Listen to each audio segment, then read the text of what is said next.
नमस्कार। आज मैं बना रही हूँ चुकंदर की सब्ज़ी। कढ़ाई में मैंने 4 छोटे चम्मच तेल डाला है।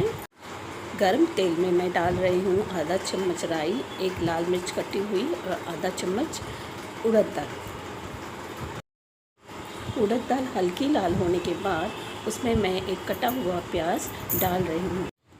यहाँ पर मैंने 5 हरी मिर्च और 4 छोटी चम्मच मूंगफली को दरदरा सा कूटकर प्याज में डाल दिया है।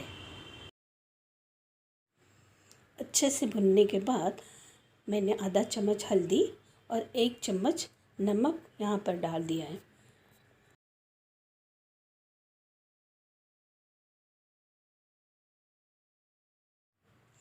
चुकंदर को मैंने कद्दूकस कर लिया है। कसे हुए चुकंदर को प्याज में डालकर मैंने अच्छे से मिक्स कर लिया है।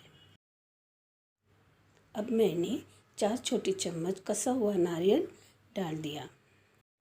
सब्जी को अच्छे से मिलाने के बाद 3 मिनट के लिए ढक के पकाना है।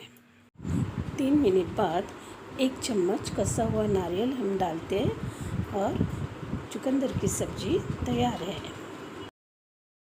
अगर मेरी रेसिपी पसंद आए तो लाइक, शेयर और सब्सक्राइब ज़रूर कीजिए।